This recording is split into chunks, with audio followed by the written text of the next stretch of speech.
We're incredibly grateful for your support. Before we begin today's tale, tell us, which city or country are you joining us from?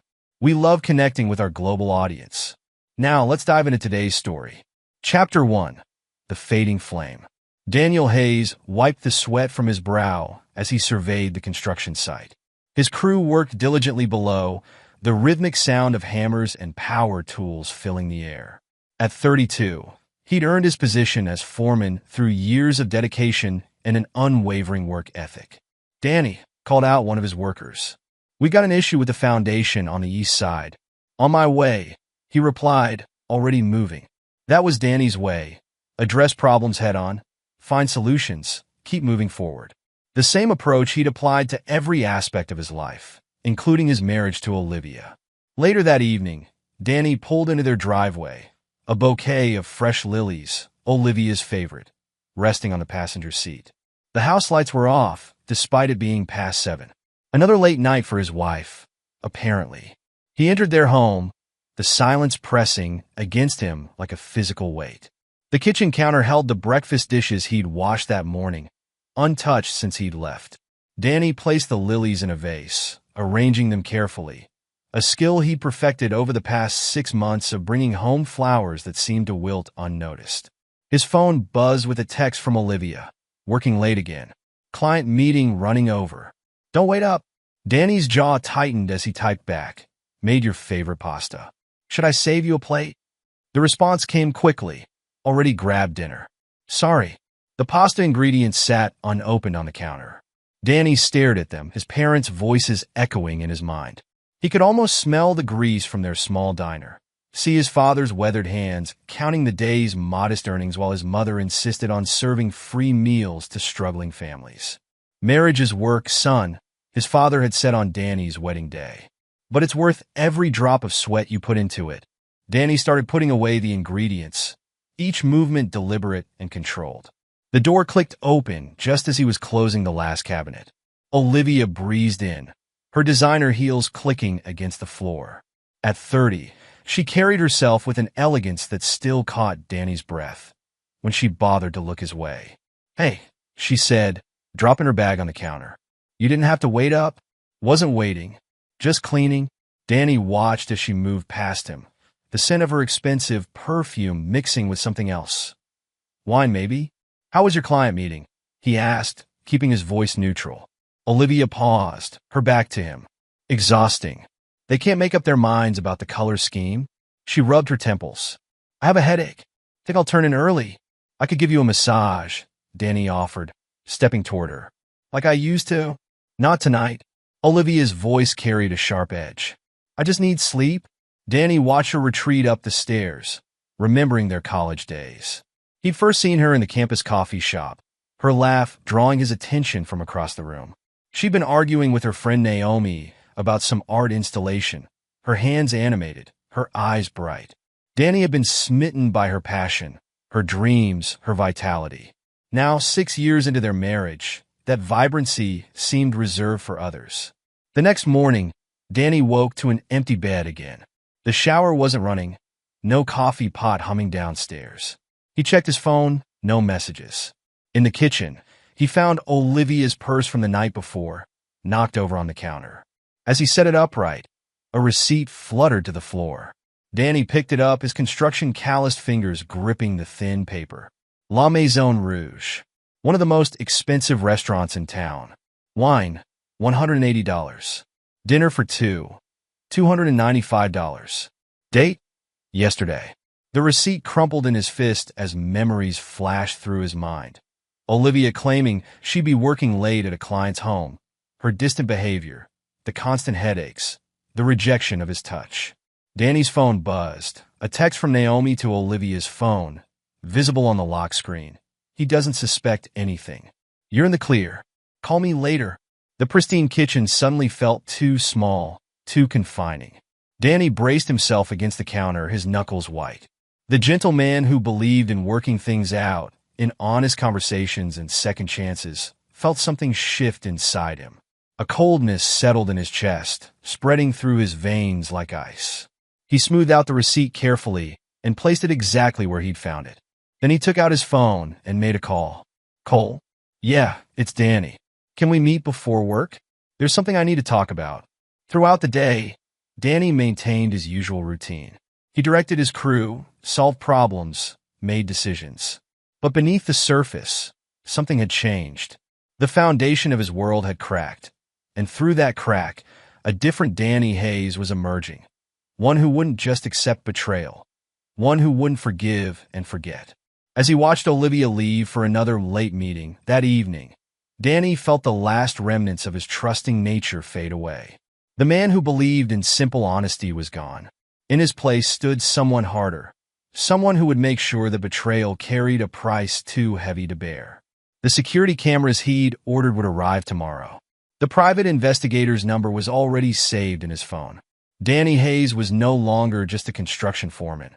He was becoming an architect of a different kind of project altogether, and he intended to build something unforgettable.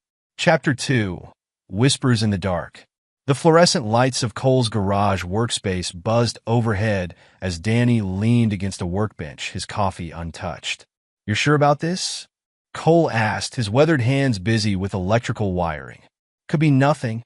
Danny pulled out his phone, showing Cole the restaurant receipt. $295 for dinner.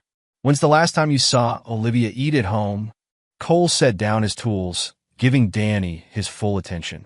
The two men had worked together for years, weathering everything from impossible deadlines to dangerous structural issues. Cole had never seen his friend's eyes so cold. "Where there's smoke, brother," Cole said, wiping his hands on a rag. "Usually fire ain't far behind." "Maya's still doing those yoga classes with Olivia?" Danny asked. Cole nodded. "Twice a week. Though lately, Olivia's been missing more than she attends." "Client meetings?" Danny's voice carried a sharp edge. "That's what she tells Maya." Cole hesitated. "Listen, Danny, whatever you're thinking of doing." "I'm not thinking of doing anything," Danny interrupted. "I'm already doing it." The next few weeks became a careful dance of observation. Danny noticed how Olivia's phone always landed face down, how she angled her body away while texting.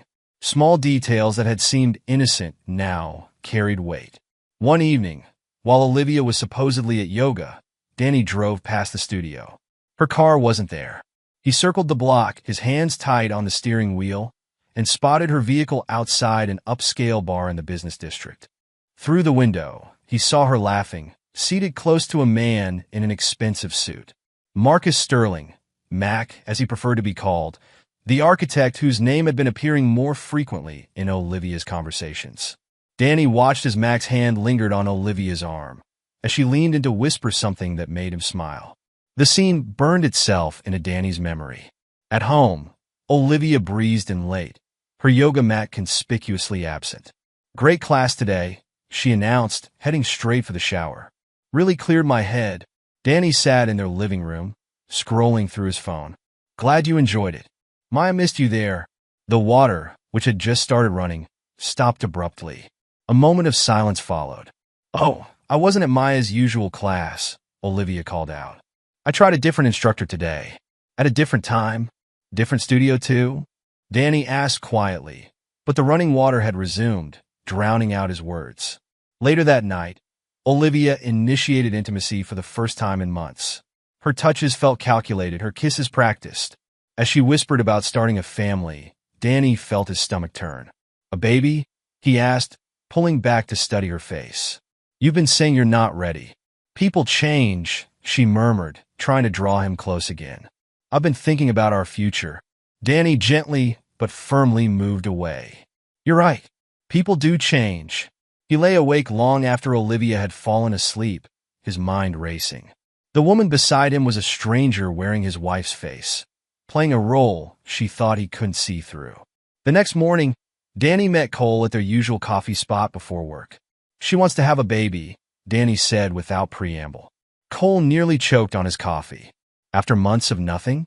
That's suspicious as hell," Danny finished. "She's planning something. What are you going to do?" Danny's expression hardened. "Keep watching. Keep gathering evidence. And when the time comes..." He left the sentence unfinished, but Cole saw something in his friend's eyes that made him grateful he wasn't Danny's enemy. Throughout the following days, Danny maintained his routine while setting up a careful web of surveillance. Security cameras hidden in their home. A tracking app secretly installed on Olivia's phone during one of her showers. Each piece of technology became a tool in his arsenal. Meanwhile, across town, Naomi sat across from Olivia at their favorite wine bar. "Max getting serious," Olivia confided, twirling her wine glass. "He talks about leaving Eleanor." Naomi raised an eyebrow. "And Danny?" "Danny suspects nothing," Olivia said with a dismissive wave.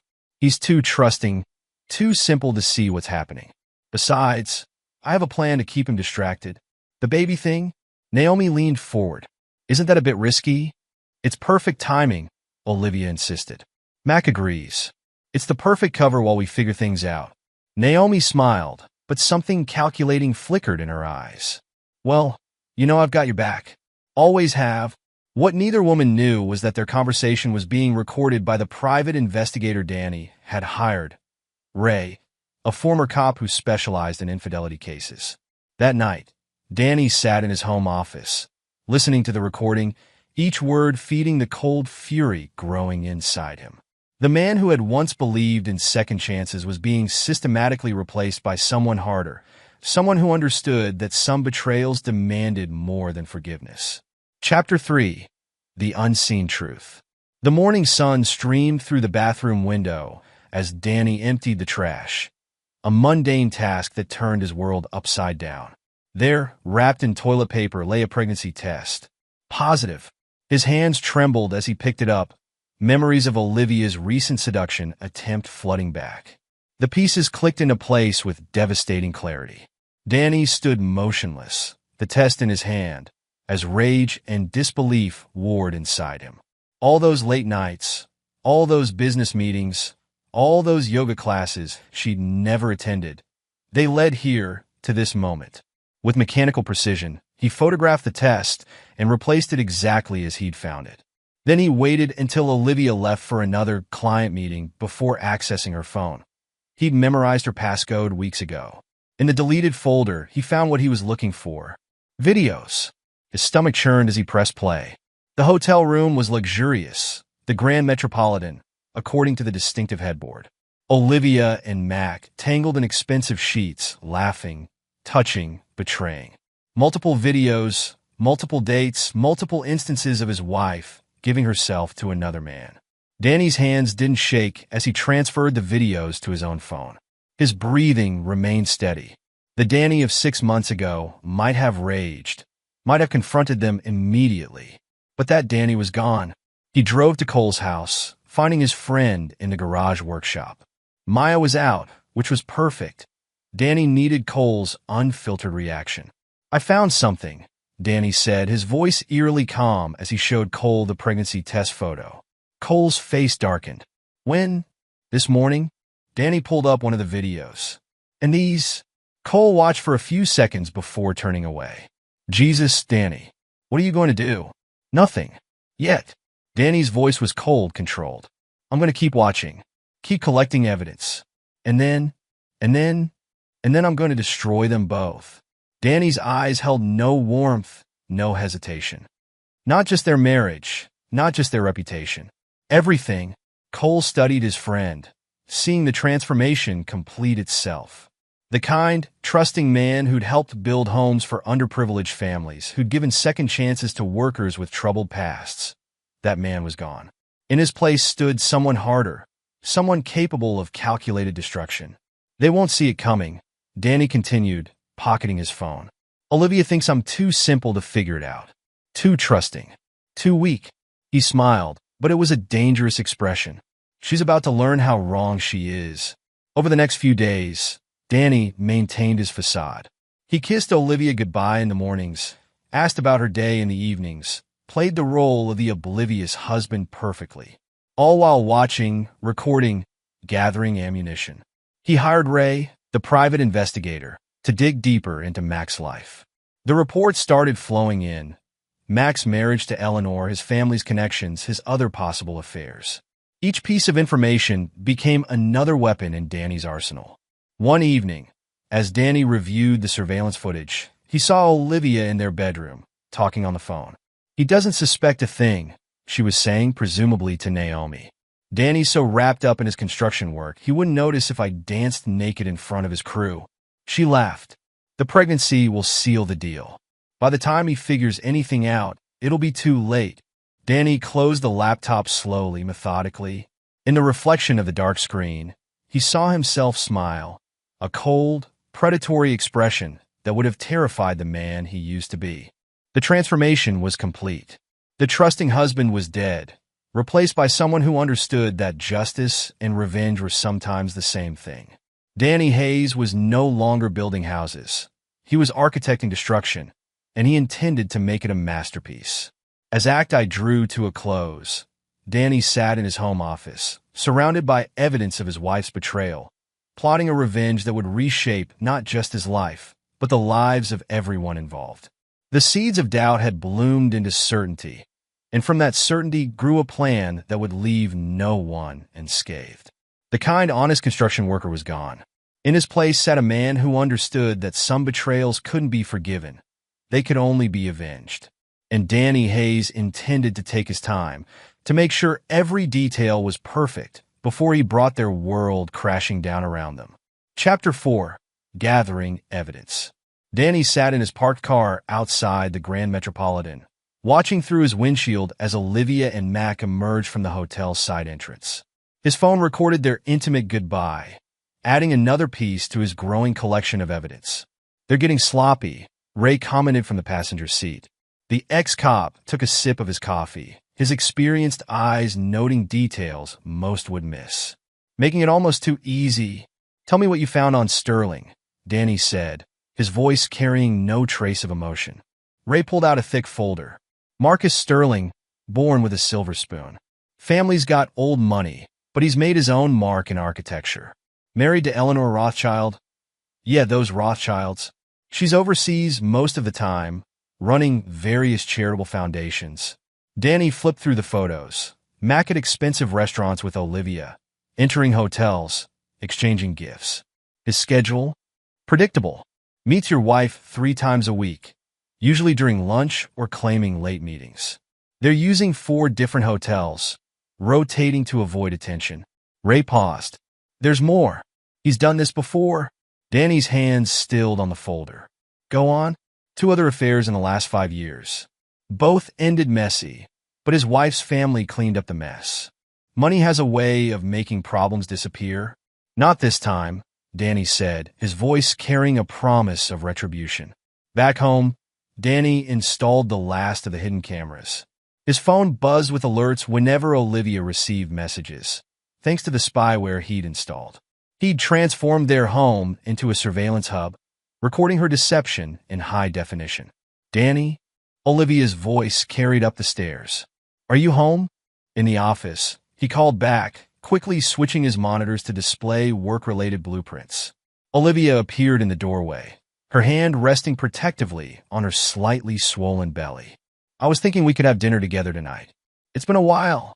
Danny turned, his face a mask of loving concern. "Everything okay? You've been so busy lately. Just missing you," she said, stepping closer. "And I have some ideas for the nursery I want to discuss." Danny felt bile rise in his throat, but maintained his smile. "Sure, honey. Whatever you want." Later that night, while Olivia slept, Danny met Cole at their usual spot, a 24-hour diner on the outskirts of town. "You need to see this," Danny said, sliding his laptop across the table. The screen showed text messages between Olivia and Mac. "Mac, miss you already. Last night was incredible." Olivia, "Danny doesn't suspect a thing. He's so excited about the baby." Mac, "What about Eleanor?"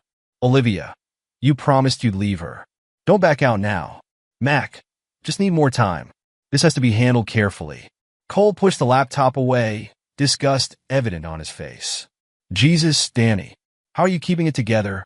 "Because I'm going to destroy them both," Danny replied, his voice steady. "Not just their marriage, their entire lives." "Maya's worried about you," Cole said. "Says you're changing." "I've changed because they forced me to change." Danny's eyes held a cold fury. "The old Danny died the moment I found that pregnancy test." At work, Danny maintained his professional demeanor while orchestrating his revenge. He hired additional investigators to dig into Mac's business dealings, looking for irregularities that could be exploited. The evidence mounted. Financial records showing Mac's misappropriation of client funds, emails revealing unethical business practices, proof of bribes paid to secure contracts. Each discovery was another weapon in Danny's arsenal. Olivia remained oblivious, growing more confident in her deception. Danny observed her through his network of cameras as she spoke on the phone with Naomi. "Mac's getting nervous," Olivia said, pacing their bedroom. "Eleanor's coming home next month. What about Danny?" Naomi's voice crackled through the speaker. "Please. He's like a puppy, loyal and clueless. Once the baby comes, he'll be too busy playing dad to notice anything." Danny recorded the conversation, adding it to his growing collection. His transformation from betrayed husband to calculating architect of destruction was complete. Ray provided regular updates on Mac's movements, including photocopies of hotel receipts and credit card statements. Danny cataloged everything meticulously, building a case that would leave no room for denial. "Your wife's getting impatient," Ray reported during one of their meetings. Overhead her arguing with Sterling about leaving his wife. "She's pushing hard for him to make a decision before the baby comes." Danny's lip curled in a cold smile. "Good. Let her push.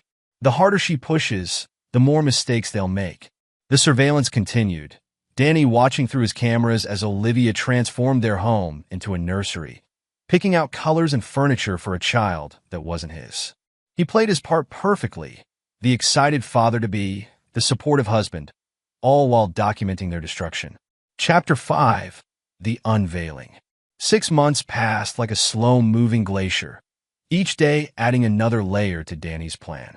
Olivia's pregnancy progressed, her belly growing along with her confidence in her deception. The baby shower invitations went out, elegant cream-colored cards with gold lettering, promising an afternoon of celebration. Danny watched Olivia address each envelope, noting how she included his family members in her charade. "Your mother's coming, right?" Olivia asked, sealing another envelope. "I know how much it means to her." "Wouldn't miss it," Danny replied, his voice warm while his eyes remained cold. "She's so excited about her first grandchild." The day of the shower arrived bright and clear. Danny had spent weeks preparing, ensuring everything was perfect. The large-screen TV was professionally mounted in the living room, disguised as a thoughtful gift for watching family movies. Guests arrived in waves. Olivia's parents, beaming with pride. Her friends, bearing expensive gifts. Danny's family, including his mother, who hugged Olivia with genuine affection. Naomi flitted about, playing the perfect hostess, unaware she was participating in her friend's downfall. "Everything looks beautiful," Maya commented to Danny, helping arrange gifts. "Are you okay? You seem different." Danny squeezed her shoulder, reassuringly. "Never better. Just excited about becoming a father." The party progressed according to plan. Olivia held court in the center of the room, radiant in her maternal glow, opening presents and accepting congratulations. Danny moved through the crowd, ensuring everyone who needed to witness her humiliation was present. Finally, the moment arrived. Danny stepped to the front of the room, tapping his glass for attention. "I'd like to say a few words," he announced, his voice carrying clearly. "About family, about trust, and about truth." Olivia looked up, her smile freezing as she caught something in his tone. "My parents taught me that honesty is the foundation of any relationship," Danny continued, moving toward the TV. "They also taught me that betrayal carries consequences." He pressed a button on his remote. The screen flickered to life, showing Olivia and Mac entering the Grand Metropolitan. Then another clip, them kissing in his car. Another, Olivia laughing over dinner, her hand intimately linked with Mac's. The room fell silent. Olivia's mother gasped. Someone dropped a glass. "But wait," Danny said, his voice now hard as steel. "There's more." The hotel room footage played next. Olivia scrambled to her feet, but Danny's next words froze her in place. "I had a paternity test done," he announced, producing an envelope. "Would you like to tell everyone who the father is, or should I?" "Danny, please," Olivia whispered, her face ash-white. "Not here. Not like this." "Marcus Sterling," Danny declared, his voice ringing through the stunned silence. The man my wife has been sleeping with for months. The real father of her child. He turned to face the crowd. You'll find copies of the evidence in the envelopes under your chairs. Text messages, hotel receipts, bank statements. And for those wondering about Naomi's role in all this, he played a recording of Olivia and Naomi's conversations, exposing her complicity. The room erupted in chaos. Olivia's mother began to cry. Her father stood, face purple with rage. Naomi tried to slip away, but found her path blocked by disgusted party guests. Danny walked calmly to Olivia and handed her an envelope. Divorce papers. I took the liberty of having them drawn up. You can't do this, she gasped, tears streaming down her face. I already have. Danny's voice was devoid of emotion. You taught me something important, Olivia. You taught me that sometimes the people closest to you are the ones who deserve the most ruthless punishment. Chapter 6. The Fallout. The aftermath of Danny's revelation spread through their social circle like wildfire. Olivia's family, once so proud of their daughter, could barely look at her. Her mother's words, spoken in shocked disbelief, echoed through the emptying house. How could you do this? To Danny? To all of us? Naomi found herself caught in the undertow of destruction. Her phone rang constantly, clients canceling contracts, friends severing ties. Her involvement in Olivia's deception had branded her as untrustworthy in a profession built on trust. You promised nobody would find out, she screamed at Olivia over the phone. Now my business is falling apart. My life is falling apart. Olivia shot back, her voice raw. Where's Mac? Why isn't he answering my calls? Mac was dealing with his own implosion. Eleanor's family had received copies of all the evidence, professionally bound, and delivered to their offices worldwide. The Rothschild name carried weight, and they wielded it like a hammer. You're finished, Eleanor informed him coldly over a video call. The board will have your resignation by morning. Don't expect references. Danny watched it all unfold from his new apartment, receiving regular updates from his network of informants. He'd moved out the night of the shower, leaving Olivia alone in the house that had become her prison. Eleanor's family is out for blood, Ray reported during their daily briefing. They're systematically destroying Sterling's professional relationships. Man won't be able to design a doghouse when they're done. Good, Danny replied, reviewing the latest reports. And Olivia hasn't left the house in days. Her clients are jumping ship fast. That interior design business she was building? Gone? Cole and Maya visited, bringing dinner and concern. This revenge, Maya said carefully. It's consuming you. No, Danny corrected her. It's fulfilling me. They thought I was weak, simple, easily deceived. Now they're learning exactly who they chose to betray. The consequences continued to cascade. Mac, desperate to salvage something from the wreckage, tried to reach out to Danny. We can make a deal, he proposed during an unexpected visit to Danny's construction site. Money, connections, whatever you want. Danny didn't even look up from his blueprints. Get off my site before I have security remove you. And Mac, that's the only warning you'll get. Olivia, her pregnancy advancing in lonely isolation, made one last attempt to appeal to the man she'd betrayed. I know I hurt you, she said, standing in Danny's office doorway, her face showing the strain of recent weeks. But this destruction, it's not you, Danny. You're right, he agreed, finally looking at her. The Danny you knew would have forgiven you, would have tried to understand, would have given you another chance. His eyes hardened. But you killed that Danny. In this version, he's just getting started. The chapter closed with Danny in his new apartment, surrounded by monitors showing the continuing fallout of his revenge. On one screen, Mac argued with his former business partners. On another, Olivia sat alone in their former home, crying as she read another cancellation email from a client. Danny took a sip of his whiskey, satisfaction coursing through him as he watched their carefully constructed lives crumble. The storm he'd gathered was now a hurricane, and he intended to let it rage until nothing remained of the people who had betrayed him. Chapter 7. The Ruthless Endgame. Danny sat in his new office, surrounded by multiple screens displaying emails, social media feeds, and surveillance footage. The baby shower's chaos had settled, but for him, it was merely the beginning. His phone buzzed, another update from Ray. Sterling's biggest client just pulled their contract, Ray reported. $5 million gone. Your anonymous tip about his previous affairs hit home. Send the next batch of evidence to his remaining clients, Danny instructed. Focus on the ones with morality clauses in their contracts. He switched screens, watching Mac through a private investigator's lens. The once polished architect now looked disheveled, arguing with security guards outside his former office building. You can't do this, Mac shouted at the impassive guards. I built this firm. Danny picked up his phone again. Ray, make sure Eleanor's family knows about his attempt to access the building. They'll love that. The response came quickly. Already done. Their lawyers are drawing up additional restraining orders. Danny's network of informants kept him updated on both targets. Olivia had retreated to their former house, but he controlled that space too. Through hidden cameras, he watched her desperate attempts to salvage her business. Please, you have to understand, she begged over the phone to a client. Those rumors aren't true. No, I can explain. Danny opened his laptop and began typing. Within minutes, emails would reach all of Olivia's remaining clients, detailing her affair and including selected clips from the hotel videos. Professional suicide delivered with a click. Cole visited the office, carrying coffee and concern. You're really going through with this? Destroying their careers isn't enough.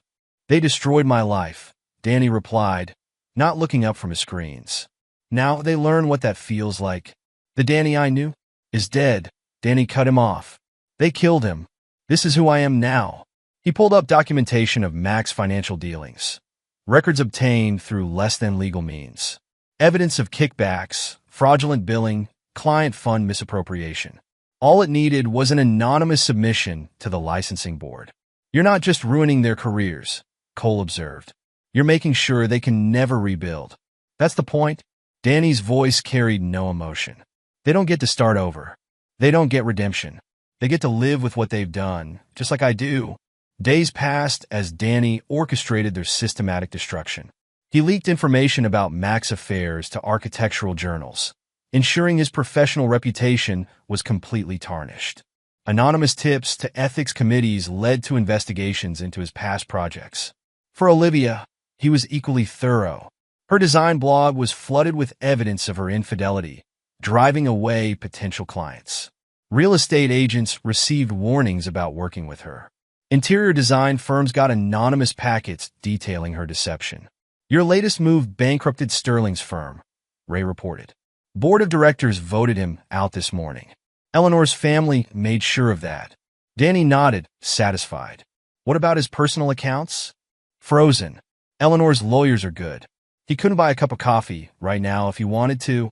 Through his surveillance, Danny watched Olivia attempt to contact Mac repeatedly. Each call went unanswered. Her former lover had his own problems to deal with. Have you seen what they're saying about me online? Olivia screamed into her phone, leaving another message for Mac. My career is over.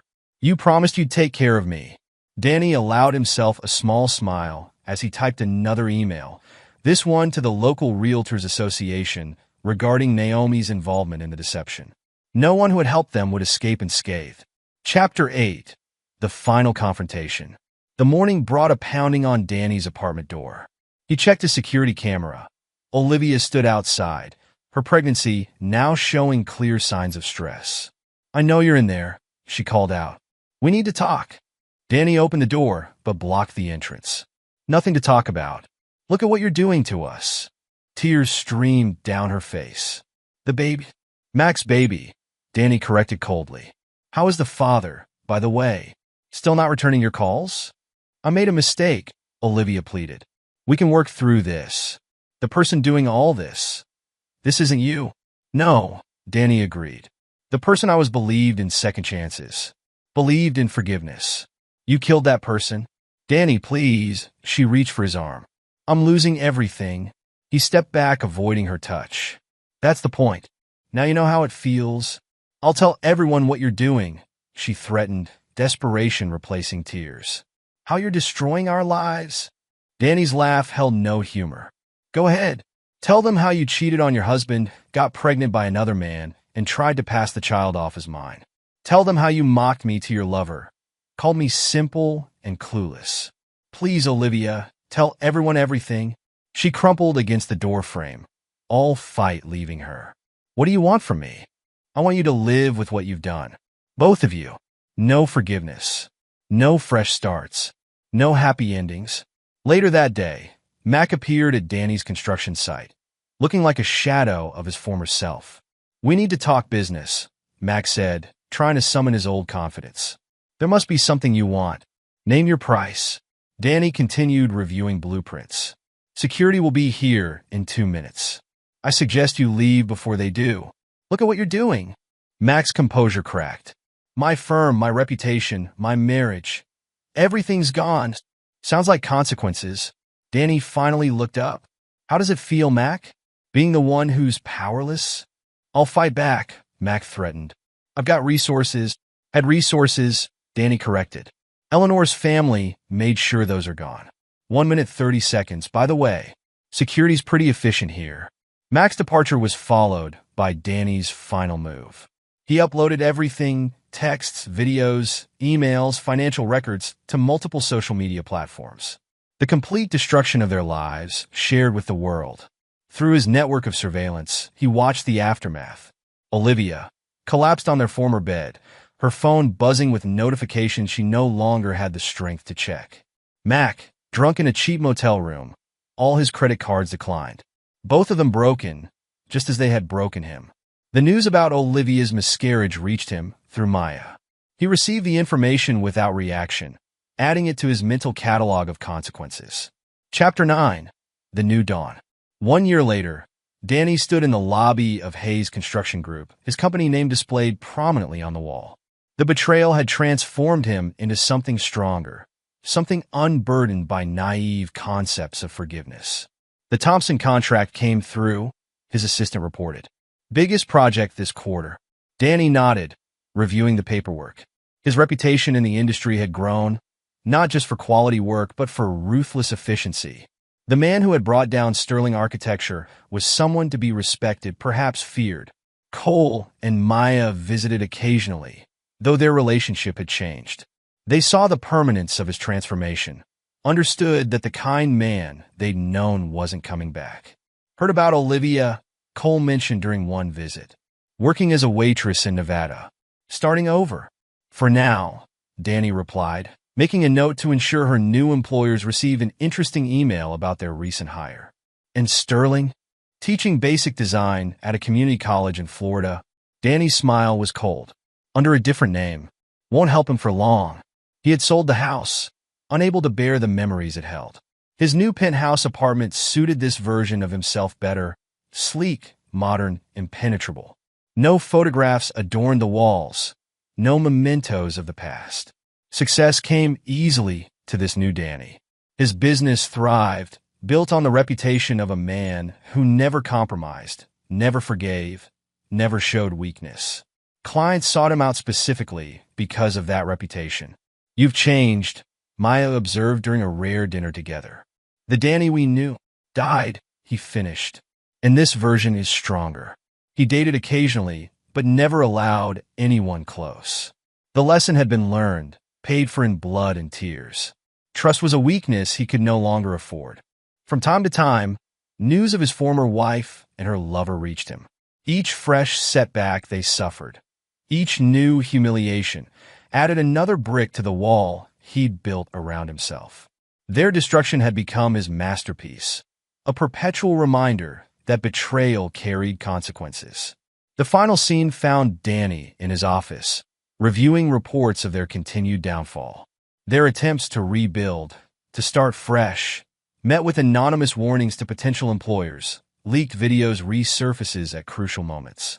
His revenge wasn't a single act, but a continuing process, ensuring they never escaped the consequences of their choices. Sir, his assistant interrupted. Your next appointment is here. Danny closed the surveillance reports and straightened his tie. The kind, forgiving man he'd once been was gone, replaced by someone harder, someone who understood that true strength lay not in forgiveness, but in the capacity for ruthless justice. He was Danny Hayes, a man who had paid the price for trusting and emerged as someone who would never make that mistake again. The scars of betrayal had forged him into steel, and in that transformation, he had found not peace, but power. The story ended not with forgiveness or redemption, but with the triumph of a man who had learned that the greatest victory lay not in moving on, but in ensuring that those who wronged him never could. Danny Hayes had become the architect, not just of buildings, but of destruction, and in that role, he had found his true calling. Epilogue, 10 years later.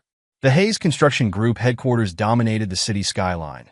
Its 40 stories of glass and steel a testament to Danny Hayes' transformation from betrayed husband to business mogul. At 42, Danny had built an empire on the foundations of his revenge, his company now handling major projects across 3 continents. In his top-floor office, Danny reviewed the latest reports from his surveillance network. 10 years hadn't dulled his appetite for ensuring his former wife and her lover remained in ruins. The monitors still tracked their movements, their failures, their futile attempts to rebuild their lives. "Sir," his assistant's voice came through the intercom. "Mr. Rodriguez is here about the Dubai contract. Send him in." Danny closed the surveillance feeds with a click. The man who entered was expensively dressed, confident, reminiscent of Max Sterling in his prime. The thought brought a cold smile to Danny's face. "Mr. Hayes," Rodriguez extended his hand. "I've heard impressive things about your company." "You've heard I never forgive failure," Danny replied, his grip firm. "Those rumors are true." The meeting proceeded efficiently. Danny had earned a reputation not just for construction excellence, but for ruthless business practices. Companies that crossed him tended to disappear from the market. The Danny Hayes of 10 years ago might have been troubled by such tactics. This version thrived on them. After Rodriguez left, Danny opened a new email from Ray, his longtime investigator. Despite a decade passing, Ray still maintained surveillance on both Olivia and Mac. Latest update on targets, the email read. Sterling attempted another job interview in Boston. Anonymous tip regarding his past arrived just before. Position went to another candidate. Subject now working as a part-time drafting assistant in a small firm. Salary, $35,000 per year. Hayes, formerly still in Seattle. Third waitressing job this year. Previous employer received documentation of past events, terminated her employment. Current residence, studio apartment in low-income housing complex. No significant relationships noted. Danny absorbed the information with satisfaction. 10 years of systematic destruction had reduced both of them to shadows of their former selves. Max Sterling, once a celebrated architect, now couldn't even land an entry-level position in his field. Olivia, who had dreamed of interior design stardom, barely survived on minimum wage jobs. His phone buzzed cold calling. Despite the years, Cole and Maya remained the closest thing to friends Danny allowed himself to have. "Dinner tonight?" Cole asked. "Maya's cooking." "Can't. Flying to Singapore in the morning." "New project." "Danny." Cole's voice carried a decade of concern. "It's been 10 years. Maybe it's time to—" "Time doesn't change anything," Danny cut him off. "How's the electrical company?" Cole had started his own business 5 years ago, with Danny's backing. The investment came with strings. Cole's company got exclusive contracts with Hayes Construction, but Danny maintained controlling interest. He'd learned the value of keeping people bound to him. "Business is good," Cole acknowledged. "Maya's running the office now. Kids are growing fast." Danny ended the call shortly after, turning back to his monitors. A new alert showed Mac attempting to open a credit card account. Within minutes, Danny's team had flagged it for denial. After 10 years, the process was automatic. He pulled up another report, this one showing Naomi's latest failed attempt at reestablishing herself in real estate. She'd moved to Phoenix, trying to start fresh, but Danny's network had ensured her involvement in Olivia's deception followed her. Now she worked retail, her dreams of professional success as dead as her friendship with Olivia. A text message interrupted his review. "Mr. Hayes, Eleanor Rothschild Sterling's office called. She's requesting a meeting." Danny's interest peaked. Mac's ex-wife had reinvented herself after the divorce, turning her family's charitable foundation into a major force in international development. Their paths occasionally crossed in business circles, though they never acknowledged their connection. "Schedule it," he replied, another piece in his ongoing game of destruction. Eleanor's success served as a constant reminder to Mac of everything he'd lost. Later that evening, in his penthouse apartment, Danny reviewed old footage from his surveillance archives. Olivia at the baby shower, her face transforming from joy to horror as her deception was exposed. Mac being escorted from his office building, his career imploding in real time. The videos served as a reminder of why he maintained his vigilance. The apartment, like his office, was designed for maximum control. Security systems monitored every approach. No personal photographs adorned the walls. No mementos suggested a past before his transformation. The space reflected its owner, cold, precise, impenetrable. Danny's personal life remained deliberately sparse. He dated occasionally, powerful women who understood the temporary nature of their arrangements. Several had attempted to breach his defenses over the years, hoping to heal the wounded man they imagined lay beneath his ruthless exterior. They never lasted long. "You've built walls so high," his last girlfriend had said during their final conversation. "You can't even see what you're missing anymore." "The view's better from up here," he'd replied, already forgetting her name. A new alert drew his attention back to his monitors. Olivia had applied for a management position at her current restaurant. Danny began composing an email to the owner, attaching selected videos from his archive. By morning, she'd be back to serving tables. The next day, before his flight to Singapore, Danny visited his parents' graves. Age had claimed them 5 years ago, within months of each other. He maintained their old diner building, now converted into a community center, though he never entered it. "Your father would be proud of your success," the neighbor who maintained the grave said, "but worried about your happiness." Danny left without responding. Happiness was a concept that belonged to his old self, like trust and forgiveness. The man he'd become measured success differently, in the continued suffering of those who had betrayed him, in the empire he'd built from their destruction. His phone buzzed with another update from Ray. Max Sterling attempted contact with O. Hayes via social media. Message intercepted and blocked. Both subjects continue pattern of isolation and professional failure. Danny boarded his private jet, satisfaction coursing through him. 10 years of relentless pressure had achieved exactly what he'd intended. Neither of them had recovered from his revenge, nor would they ever be allowed to. The flight gave him time to review more surveillance footage. Olivia's latest apartment was barely larger than a closet in his penthouse. The security feed showed her returning from another failed shift, defeated. Mac's current residence was similarly modest. A rented room in a shared house, his dreams of architectural greatness reduced to basic drafting work. In Singapore, between meetings, Danny received an unexpected report. Mac had attempted suicide, his third try in 10 years. Like the previous attempts, he'd survived, though barely. The news didn't move Danny. Survival meant continued suffering, which suited his purposes perfectly. The construction empire Danny had built now employed thousands, but his most dedicated team remained the network of investigators and informants who ensured his revenge never faltered.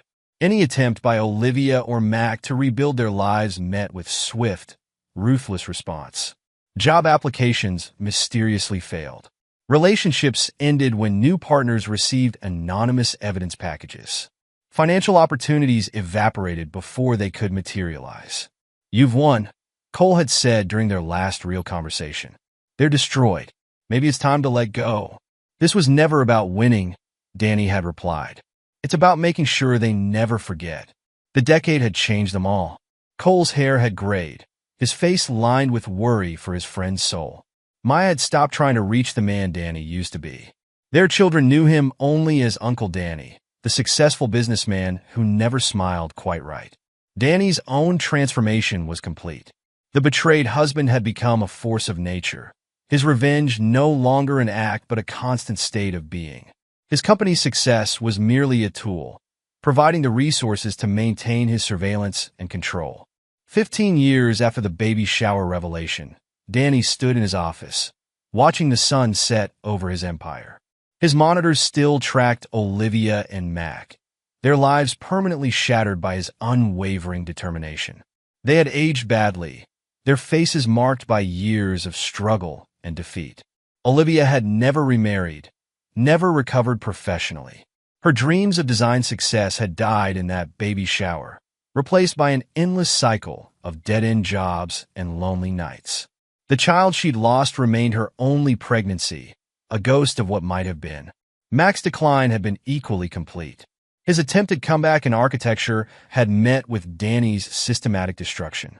Each small success was met with devastating revelation, until finally he'd accepted his fall from grace. The brilliant architect had become a cautionary tale, his name synonymous with professional suicide. Danny's surveillance showed them both. Olivia serving tables in a diner remarkably similar to his parents' old place. Mac hunched over a drafting table in a windowless room, both of them trapped in the prisons he'd built for them. The years had taught Danny that revenge wasn't just an act of retribution. It was an art form, a lifelong commitment to ensuring justice was served cold and continuously. His transformation from trusting husband to ruthless destroyer hadn't ended with their initial downfall. It had evolved into something more permanent, more complete. "Your 10 o'clock is here," his assistant announced. Danny closed the surveillance feeds, though they continued running in the background of his empire, his life, his existence. The betrayed man he'd been had died 15 years ago in a bathroom, holding a positive pregnancy test. The man who replaced him had become something else entirely, not a victim seeking revenge, but an architect of perpetual justice. The monitors would keep watching, the networks would keep tracking, the destruction would continue. Danny Hayes had learned that true revenge wasn't about a single moment of revelation or punishment. It was about ensuring that those who betrayed you never escaped the consequences of their choices, never found peace, never rebuilt their lives. In that, he had succeeded beyond measure. And he would continue succeeding, day after day, year after year, until time itself put an end to his vigilance. But until then, Olivia and Mac would remain what he'd made them. Cautionary tales about the price of betrayal, living reminders that some sins carry eternal consequences. The empire he'd built, the power he'd accumulated, the success he'd achieved, all of it served his single purpose, ensuring that the people who had destroyed his capacity for trust and forgiveness never found their way back to happiness. In that mission, Danny Hayes had found not peace, but purpose, and that, he had decided, was worth far more than the man he used to be. And there you have it. Another story comes to an end. What did you think? I'd love to hear your thoughts in the comments below. If you enjoy this story, consider joining our community by subscribing. It means the world to us. For more stories like this one, check out the recommended videos on screen. And I'll see you there.